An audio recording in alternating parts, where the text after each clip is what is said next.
The magical sensation filled the air as a beautiful baby girl named Ada was born. Her arrival was a wonderful event that brought everyone together. The villagers gathered outside Ada's family home, their faces filled with joy. They brought gifts of colorful cloth, tasty foods, and sweet fruits. Laughter and songs floated through the air, celebrating the new life that had just begun. Ada's mother, Ngozi, was overjoyed. As she cradled Ada in her arms, she sang sweet songs, her voice soft and melodic. She twirled and danced around the courtyard, her happiness spilling over into every corner of the village. Her husband, Chaik, watched with pride, knowing that their daughter was truly special. From the moment she entered the world, Ada seemed to shine. As the villagers offered their blessings, they admired Ada's sparkling eyes and chubby cheeks. "Look at her. She's beautiful," one woman exclaimed, her heart warming at the sight of the tiny girl. Everyone who gazed upon Ada couldn't help but smile. Her presence was like a ray of sunshine brightening the day. "Ada will do great things," the village elder said, nodding wisely. "She will be a blessing to us all." The villagers agreed, filling the air with hopeful chatter about the future. As days turned into weeks, Ada's family continued to celebrate her life. They held gatherings where neighbors came to share stories and laughter.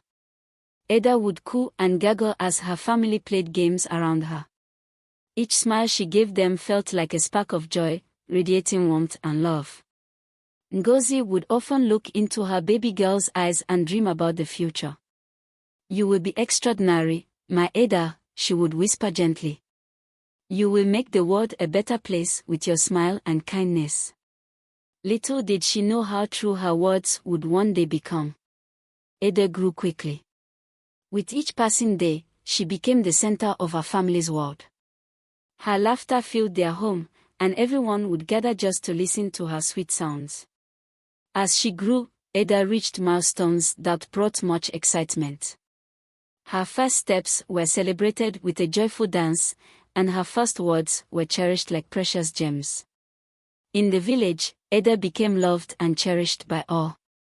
Neighbors would come to visit, bringing small gifts or treats for the little girl, eager to see her bright smile. Ada thrived in an atmosphere full of love, surrounded by family and friends who believed in her potential. But even at such an early age, there was something extraordinary about Ada: a sparkle in her eyes, a warmth in her laughter. The villagers could feel it, as if she held a special light that would guide their community forward. With every passing day, they believed that Ada was destined for something great. And so, the story began, the story of a little girl named Ada, who brought joy and hope into the lives of everyone around her, a girl whose heart was as bright as her future. As Ada grew older, she blossomed into a bright and curious child, full of life and wonder. Every day was an adventure waiting to unfold, and her thirst for knowledge seemed limitless. She loved learning more than anything. Books became her favorite companions, and each page revealed new mysteries about the world around her. After school, Ada would race home, her little feet pounding on the dirt path, eager to share what she had discovered with her mother. "Mama, school is amazing. We learned about the stars today," she would shout, her eyes sparkling with excitement. Ngozi would smile, her heart swelling with pride. "Tell me all about it, my darling," she would reply, settling down beside Ada to listen closely. "Did you know that some stars are so far away that their light takes millions of years to reach us?" Ada would exclaim, her hands animatedly illustrating her words. "And some stars are born in clouds of dust and gas." Her eyes would widen as she painted pictures with her words, making even the most complex subjects seem joyful and exciting. Everyone in the village loved Ada, drawn to her friendly spirit and cheerful laughter.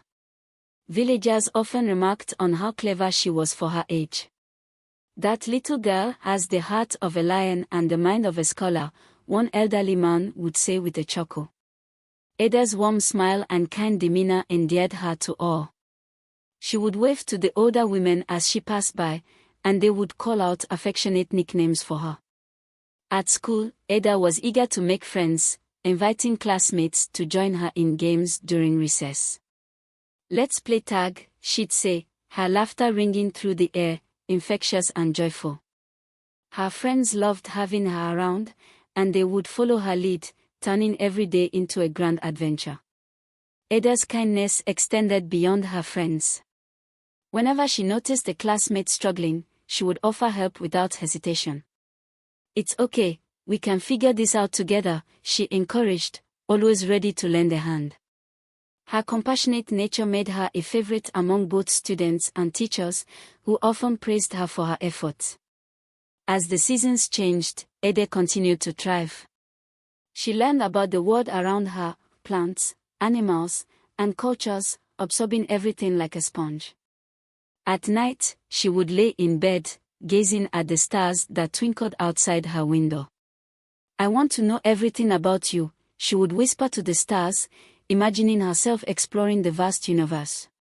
Her dreams were filled with possibilities. "One day, I will become a great scientist," she would tell her mother, eyes filled with determination. Ngozi would smile and plant a kiss on Ada's forehead. "You can be anything you want, my dear. The world is yours." Through her bright spirit and love for learning, Ada became a beacon of light in the village. She inspired those around her to embrace knowledge and kindness, showing them that curiosity could blossom into something extraordinary. From the little girl she was, Ada was on a path to greatness, and everyone knew that she was destined for remarkable things. With her inquisitive mind and big heart, Ada was not just growing up bright, she was lighting the way for others, proving that with curiosity and compassion, anything was possible. As Ada approached her 13th birthday, everything around her started to shift. Her friends, Nkechi, Uche, and Ife, were blossoming into young women, developing curves and wearing beautiful, colorful dresses that accentuated their changing shapes. They looked stunning, drawing the eyes of boys at school and sparking jealousy among those who hadn't yet blossomed. Ada, on the other hand, remained flat-chested and youthful. She loved her friends dearly but found herself feeling like a child still. As Nkechi spun in her new dress, a vibrant shade of blue that matched the sky, Ada couldn't help but admire her but also felt a pang of sadness. "Why can't I look like that?" she wondered silently, crossing her arms over her flat chest. At school, laughter and chatter filled the air as the girls discussed their crushes. "I can't wait for the next school dance. My boyfriend will be there, and he's so handsome." Ife gushed, twirling her hair happily. Uche nodded enthusiastically, sharing her own tales of romance. "You should see how he looks at me in class." Amidst their excitement, Ada felt excluded. "What about you, Ada?" Nkechi teased lightly, trying to mask the sting behind her words. "You need to catch a man before he runs away." The girls erupted in giggles, but beneath the laughter, Ada couldn't shake the sharpness of their words. Rather than joining in their mirth, Ada forced a smile, feeling the weight of their expectations pressing down on her. "Of course. Maybe one day," she replied, though her laughter was strained. Each time her friends joked about boys, Ada felt the familiar prick of sadness. It was as if she were standing on the outside looking in, a spectator in a world she longed to join. As months passed, the teasing continued. Boys began to pay more attention to the girls who had developed into young women, while Ada remained untouched. They would smile at her, but their glances seldom lingered. Instead, they flocked around her friends, complimenting their looks, making Ada feel invisible. Each compliment directed toward Nkechi or Ife felt like a gentle reminder of her own reality. At night, as she lay in bed, Ada wrestled with her feelings. She wanted to celebrate her friends' achievements, but it was difficult when her own body seemed to betray her. "Why is this happening to me?" she wondered, tears slipping down her cheeks into her pillow. She yearned for the attention that love could bring, a reassuring touch or a friendly smile from the boys she had grown up with. Nkechi and her friends continued to grow closer, sharing secrets and dreams about boyfriends that Ada felt she could no longer access. They would talk about their crushes for hours, daydreaming about dances and outings, while Ada felt her heart growing heavier with each sweet word. She wished she could join in, but the feelings of being left behind started to gnaw at her. Maybe I'll catch up, Ada told herself, trying to stay positive. Maybe one day, I'll be like them. But the whispers of doubt clouded her thoughts, and she couldn't shake the feeling of stepping into a world where she felt like an uninvited guest. As Ada stepped into her teenage years, the journey away from childhood seemed to pull her further from the friendships she cherished. It was a bittersweet transition filled with the promise of growth, but fear and insecurity threatened to overshadow that journey. Would she find her place among her friends again, or would the changes create a deeper divide that seemed impossible to bridge? As Ada continued to navigate her teenage years, the changes in her friends became even more prominent, drawing the attention of the village boys and girls alike. No longer just a group of young children, they had crossed into the world of young adults, and with that shift came a new wave of teasing that Ada had to face. Every day after school, as Ada walked along the familiar dirt path home, a group of boys would often gather near the marketplace.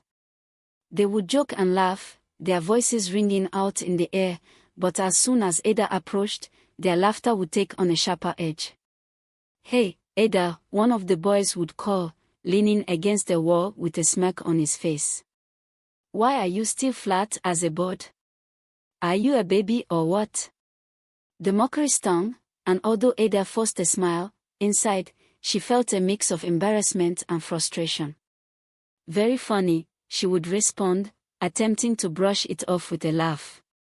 Yet, the words stuck in her heart like thorny thistles, each remark digging deeper into her insecurities. The teasing didn't just come from the boys. As Ada walked past the girls, who had also blossomed, they couldn't resist the opportunity for a jab. They would giggle, poking fun at her as they playfully bounced their own breasts.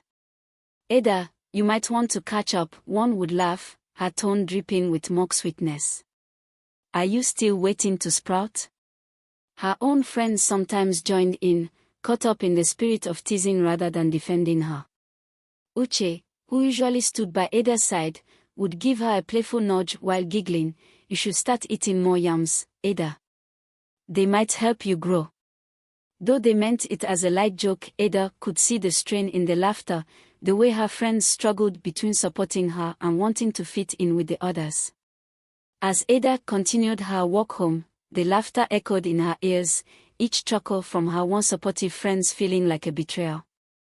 The weight of disappointment settled heavily on her shoulders, and she found herself wishing she could disappear into the ground.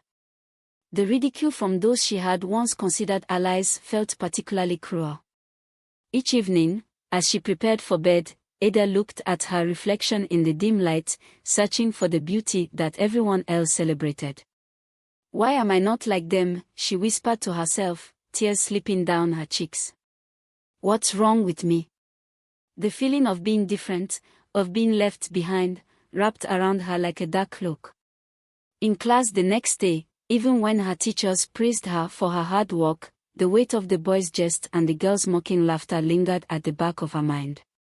She could feel the heat rise in her cheeks whenever someone glanced at her, worried that they might also be laughing and whispering behind their hands. During breaks, when the other girls gossiped about their crushes and shared secrets, Ada struggled to join in the conversation, caught between the desire to be a part of the group and the fear that they were still gossiping about her body. Instead of feeling welcomed, she felt like a shadow hovering around, desperately yearning for acceptance. As the days turned into weeks, the relentless teasing weighed on Ada, pulling her spirit down. She tried to stay strong, reminding herself of her dreams and aspirations, but oftentimes the mocking echoed louder than her wishes. Through it all, Ada held on to hope that she could shift the narrative, hope that she could find a way to shine through the darkness of insecurity and that one day, she would feel like she belonged again. Years passed in the village, and Ada grew into a beautiful young woman. Her once childish figure transformed, she became curvy and exquisite, her warm heart and cheerful spirit still shining through. With each passing day, she blossomed, her confidence growing along with her appearance. She became the kind of young woman that turned heads, admired for both her beauty and her kindness. Among those who noticed her was Chijioke, a kind man from the neighboring village. He was handsome, with a gentle smile that could make anyone feel at ease. Over time, he and Ada began to spend more time together, sharing dreams and laughter. Chijioke admired Ada's strength and warmth, and slowly, the bond between them grew deeper, blossoming into a tender love. One sunny afternoon, while they sat beneath the shade of a large mango tree sharing sweet stories, Chijioke took a deep breath and looked at Ada with sincerity. "Ada, you are special to me. You make my heart happy," he confessed, his voice gentle yet confident. Ada felt her heart flutter, she could hardly believe what was happening. "Do you mean it?" she asked softly, her eyes shining with hope. "Yes," he replied, taking her hand in his. "I want to ask for your hand in marriage." Joy lit up Ada's face as she beamed with happiness. The world around her seemed to melt away, and in that moment, everything felt perfect. She dreamed of the wedding, the beautiful dress, and a lifetime spent building a home together. But just when everything seemed to be falling into place, disaster struck. One fateful night, Ada received a note slipped under her door. She picked it up, her heart racing, expecting sweet words of love. Instead, her heart sank as she read, "I'm sorry. I cannot marry you, Ada." Confusion enveloped her as she reread the words. She felt her world crash to a halt. "Why?" she cried into the night, tears streaming down her cheeks, but there was no answer. The silence of the night mocked her, amplifying her pain. Why would he say such a thing after everything they had shared? Her heart shattered into pieces, and Ada collapsed onto her bed, the weight of heartbreak pressing down on her. Memories of their laughter and shared dreams played in her mind like a cruel joke. The anticipation and happiness she had felt mere hours ago were replaced with despair. The next day, Ada tried to go about her routine, but her heart felt heavy, as though it had been wrapped in chains. Her friends noticed her absence of spirit, but when they asked, she forced a smile. "I'm fine," she replied, though the words felt hollow. Inside, she struggled to suppress the anguish, afraid to open the door to more pain. Days turned into weeks, and her heart still ached, a constant reminder of her lost dreams. She searched for answers, but every avenue turned to silence. She couldn't fathom the reasons behind Chijioke's sudden change of heart. Was it something she had done, or something about her that he could no longer overlook? Though she tried to remain strong, fear crept into her mind. Was she still the girl who felt different, she wondered? Could she ever feel valued again? And just as the shadows of doubt began to gather, Ada knew deep inside that she had to find her way back to light. The heartache was deep, but in the wake of despair, she resolved to rise again, to reclaim her strength, and to find out what her future held beyond her broken dreams of love. With her heart shattered by Chijioke's rejection, Ada plunged into a sea of uncertainty. She felt lost and hopeless, as if the vibrant colors of her world had faded into shades of gray. Maybe it is a curse, she mused through her tears, desperately seeking a way to lift the burden from her heart.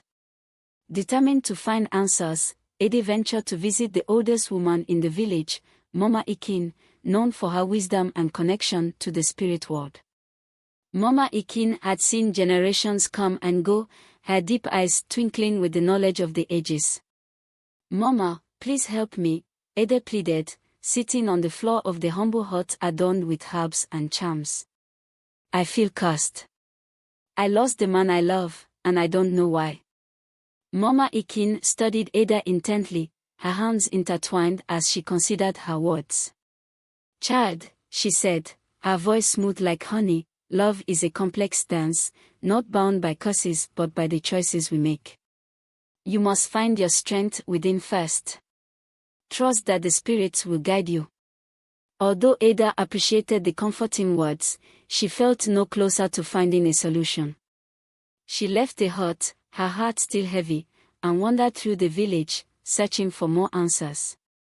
Next, she visited the local healer, a kind woman named Amina who was known for her remedies. "You should care for yourself, Ada," Amina said as she prepared a blend of herbs. "Drink this tea to soothe your heart and spirit. But remember, no potion can heal what lies deep within." Ada accepted the tea gratefully, but as she sipped it later under the shade of a tree, she realized that outside remedies could not fill the void inside her. Though the tea brought a momentary sense of calm, the underlying ache of rejection remained. Feeling desperate, Ada finally sought out the village witch doctor, a mysterious figure known as Obi. With a mixture of fear and hope, she approached his hut adorned with striking talismans and strange trinkets. The air was thick with the scent of burning incense. "Obi," she began tentatively, "I need your help. My heart is broken, and I feel lost. Please tell me how I can change my fate." Obi looked at her with piercing eyes, his expression unreadable. He gestured for her to sit, surrounded by a circle of flickering candles. "Many come to me for answers, but only the spirits know the truth," he said cryptically. "You must offer something to the spirits to gain clarity. Tonight, go to the river and summon the spirit with an offering from your heart." Ada nodded, her heart racing at the thought of facing the unknown. She left his hut feeling a spark of determination. Perhaps the spirits truly hold the answers, she thought, and she resolved to perform the ritual. That evening, as dusk painted the sky golden, Ada made her way to the riverbank, her heart beating frantically in her chest. The water glimmered under the fading light, and she gathered wildflowers, sleek stones, and a small piece of her old blanket to offer as a token of her wishes. Kneeling by the river's edge, she closed her eyes and focused on the connection between her heart and the spirits around her. "Spirit of the river," she called softly, her voice barely above a whisper. "I seek your guidance. I feel lost and broken. Please help me understand why love has eluded me." The gentle ripple of the water seemed to respond, and for a moment, Ada felt a warm breeze caress her skin. But as she waited in silence, doubt began to creep in. "Is this really going to work?" she wondered, gripping her offerings tightly. Though fear tugged at her heart, she retained a small flicker of hope. Yet, as the minutes passed, the silence grew heavy around her like a shroud, wrapping her in uncertainty. Hours turned into moments of despair, each passing wave lapping against her feet echoing her own thoughts of failure. With every second, she felt a growing uncertainty within her. Would she find her answers? Would the spirits guide her toward the healing she so desperately craved? As the sun dipped below the horizon, Ada realized she had to keep searching, just like her heart kept beating with the hope that love was still within her reach. She rose from the riverbank, clutching the flowers tightly in her hand, determined to seek the light beyond the darkness that had settled around her heart. Just when Ada thought all hope was lost, a single night shattered her despair and opened a door to the unknown. She fell into a deep sleep, her heart heavy and her mind racing with worries. As darkness embraced her, she found herself drifting into a strange dream. In this dream, she stood at the edge of a vast forest, surrounded by ancient trees that seemed to whisper secrets in the night. The air was thick with an ethereal glow, and a cool breeze whispered through the leaves. Suddenly, from the shadows, a tall, shadowy figure emerged. The being was cloaked in darkness, its outline vague and indistinct. "Who are you?" Ada asked, her heart racing as fear mingled with curiosity. "I am a spirit of the night," it replied, its voice smooth and haunting like the wind through the trees. "I can give you what you desire, but it comes with a price." The words hung heavily in the air, resonating deep within her, filling her with both hope and dread. "What do you mean, a price?" she thought, her heart pounding in her chest. "I want my happiness back. I want to understand love." But deep down, she felt the weight of the Spirit's warning. Nothing came without consequences, nothing came without sacrifice. The shadowy figure stepped closer, its presence both alluring and terrifying.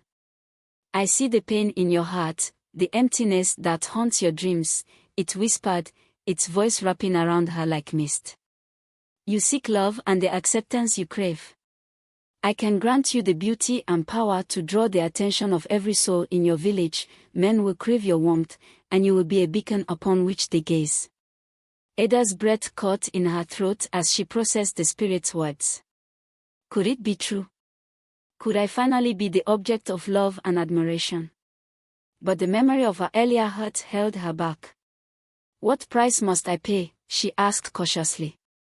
"Every gift has a consequence," the Spirit replied cryptically. "You must be willing to trade something of your own, your time, your innocence, perhaps even a piece of your very soul." Feeling a chill run down her spine, Ada's mind raced with thoughts of the darkness lurking beneath the surface. "I don't want to lose myself," she whispered, feeling a flicker of fear coil within her. "What if the price is too high?" "Consider your options, dear Ada," the Spirit urged, its form wavering between shadows and light. "Your heart desires belonging, and I can grant you access to a world where you are cherished. But remember, once you choose, there is no turning back." Suddenly, Ada felt a jolt run through her, the urgency driving her to contemplate her decisions. The shadowy figure seemed to grow larger, filling her vision with the weight of possibilities. "You have until dawn to decide," it murmured, the voice echoing through her mind as the dream began to fade. With a gasp, Ada jolted awake, heart racing and sweat glistening on her brow. Confusion washed over her as she lay in the darkness of her room, the echoes of the Spirit's words still lingering in her ears. Was that real? Did I really meet a spirit? The moonlight spilled through her window, illuminating her surroundings, yet she felt blind to reality. The encounter felt vividly real, and the weight of the decision, accept a transformative offer or remain in her current state, hung heavily in her mind. As she sat up in bed, Ada wrestled with the thoughts swirling around her. Could I trade a piece of myself for the chance at love and acceptance? She pondered, heart torn between longing and self-preservation. With dawn approaching, she could feel the pull of the Spirit's promise dancing just beyond her reach, trembling on the edge of hope.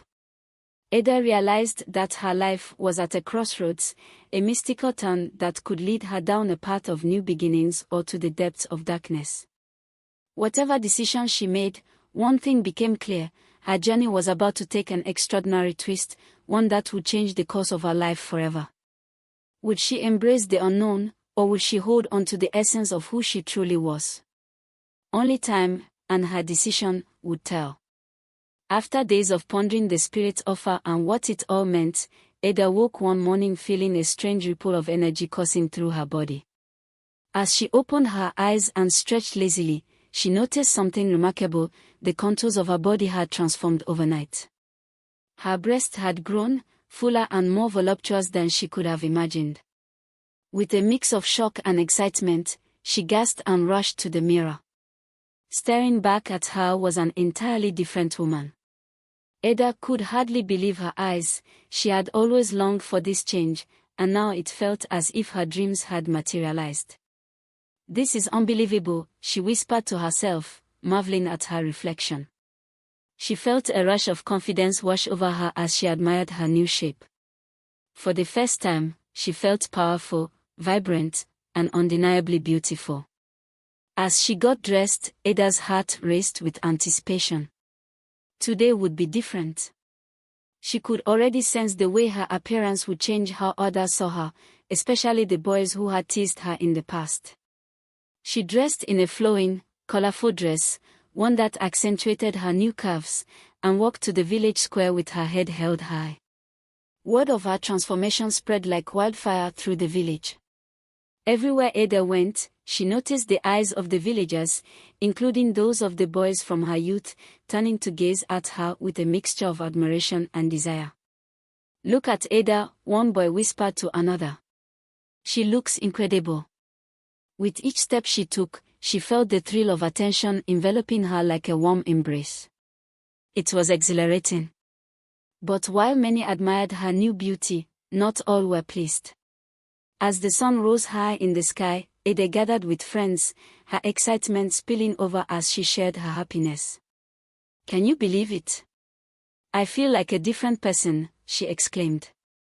Her friends, seeing her newfound confidence, cheered her on, but beneath the surface, a flicker of jealousy began to stir.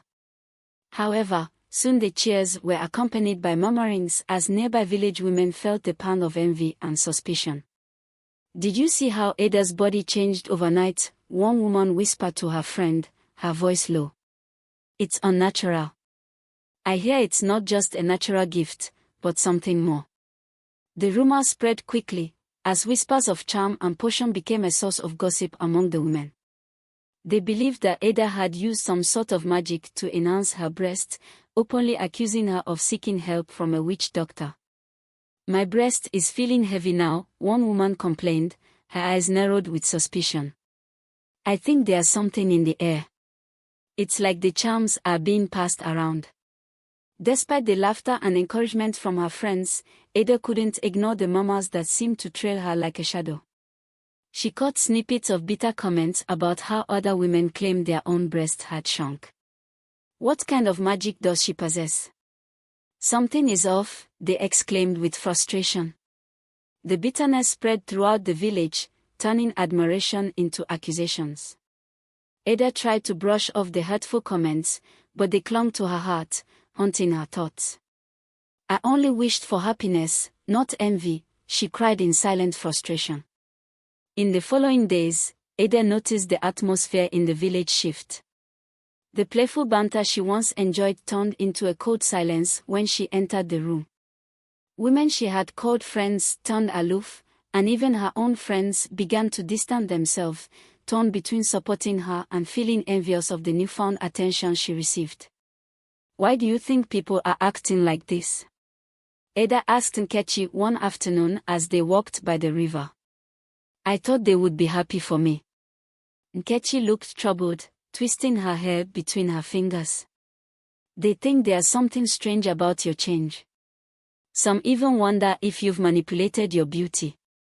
I wish they would realize how wonderful you are, but you know how villagers love to gossip." Feeling dejected, Ada spent more time by herself, caught between her feelings of empowerment and the bitterness that surrounded her. She would sit by the riverbank, watching the water flow, a metaphor for her life, beautiful but troubled. In this moment of quiet reflection, she contemplated the spirit's offer and whether perhaps there was truth in the shadows that had unfolded around her.